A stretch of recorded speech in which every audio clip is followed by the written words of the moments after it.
Alright, let's talk early game. In the early game, you want to focus on stacking with Blissey. If you can get all 6 of your stacks in, you will heal a lot more than if you didn't. If you can't get your 6th stack, or you struggle with stacking early, you can always swap out for a rescue hood, although it's much worse. For battle item, definitely run X speed. It lets you speed away after stacking to give you a higher chance of survival, or speed in and heal allies. As for your lane partner, Mewtwo is obviously your best choice. All-rounders in general, bit tankier. If they're stacking especially, you can help them stack, and you can also heal them to keep them alive. Attackers and speedsters, bit worse for Blissey because you're gonna heal them, but they'll just die later.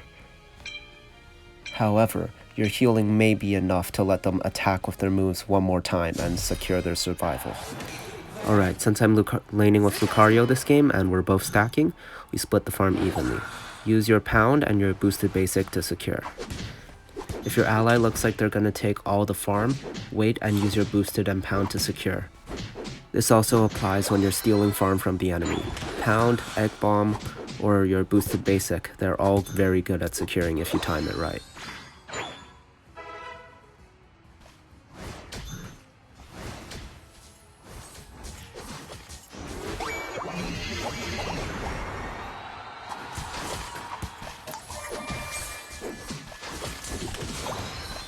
Alright, so here I take the farm from Lucario and go in for stack. I got lucky here. The enemy decided to target me instead of Lucario, allowing me to save him one time. And due to my XP share, dying a few times early game doesn't matter too much. However, if you can not die, that is of course best.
So here you see the 1v2 situation. Just stick to your goal zone and try to farm on your side. Don't push by yourself, you're just gonna get yourself killed. Alright, now let's talk about Blissey's worst nightmare. Since Lucario dashed so far in, however, it went well this time. But Blissey is not that fast, which is why X speed is good. You want to chase down your allies and heal them, especially if you're all crowded together. It gets really hard to tell who's who and who you're healing. If you're not focusing on aiming, you'll just auto-heal the wrong target sometimes. This is a warning to both supporters and people who get a supporter on their team. Supporters have limited amounts of healing. Don't always just push, push, push. Your supporter is going to run out of resources, and then you're just going to die because you won't get any healing. This is a problem I've run into way too much. My team gets way too cocky, runs into a fight, and then just dies because I have limited healing. This is mainly a problem early game since Blissey only gets 2 charges and also has slower cooldown. Even with 4 charges sometimes, I can run out. Because that's just how much damage enemy teams can do, especially when you run into Mewtwo's and Zacians and all those high damage units. Another thing in this game, you can dodge. Surprising, I know, but some people just get hit over and over again. Try dodging. Maybe it'll save your life, especially if you're squishy. Also, it saves your supporter some heals, since they don't have to heal you now, because you dodged the attack, so you didn't take any damage.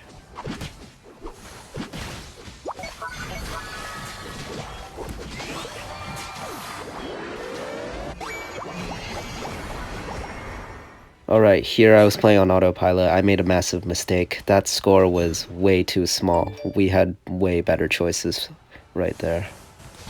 Video quality's a bit grainy, but I had 30 points there and Lucario had 40, so him overcapping would have been much better.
Alright, so my movements here might look a bit weird. I'm just checking the bushes to make sure no enemies are in here. This way we can start ripping a bit more safely than if they did appear. Also, go for bottom Reggie first. Regieleki is a secondary objective compared to the bottom one. The bottom one gives XP to the entire team, and that's much better early game.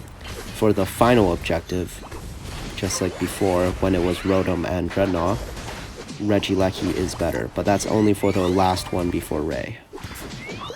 If you see the entire enemy team diving the bottom objective and you aren't confident you can steal it, then do go for the Regieleki, because if the enemy team has basically guaranteed bottom objective, then you only have the top objective to go to.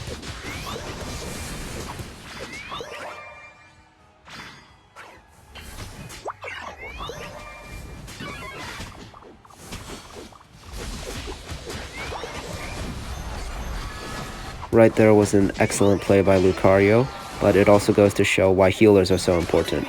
If the enemy team has no sustain but you do, you would be able to stand the fight for much longer, because you can just keep healing your teammates while your enemies have their HP slowly whittled away.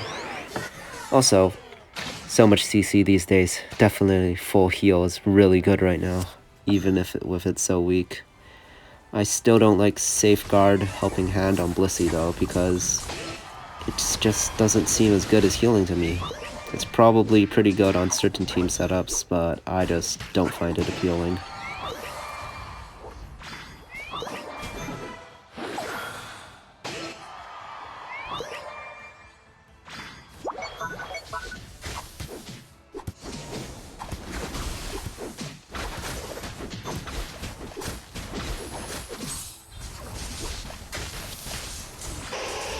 Right there, I messed up the Egg Bomb secure. I should have stayed out of Ninetales' range and aimed my Egg Bomb at Regieleki, focusing on hitting the edge. Now since it's final stretch, we kinda just have to let the Regieleki in. It's on a secondary goal zone and not the main goal zone, so it's not equivalent to a Ray break, so it's sort of fine, since we do have a Ray to contend for, and Rayquaza is definitely more important than a random Regieleki on second tier.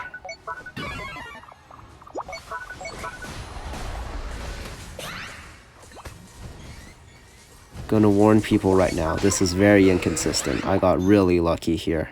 Do not try this unless it's a last resort.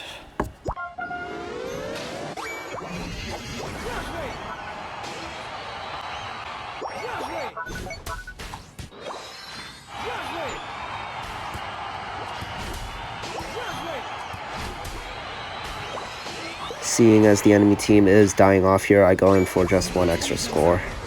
Sadly, at the end, Espeon does get killed, even with all my shielding, but I do make it out alive.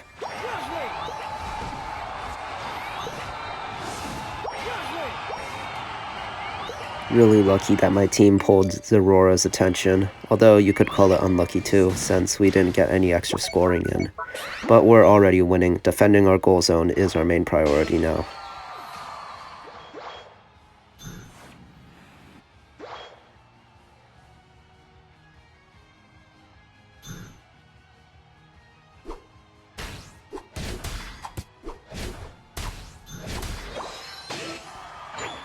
Right here, I was about to peel off and help Talonflame, but then I decided against it.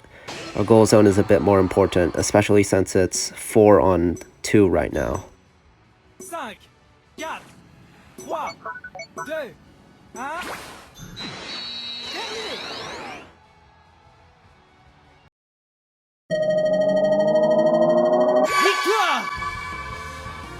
Now then, for how effective this build is, I think the numbers prove it themselves.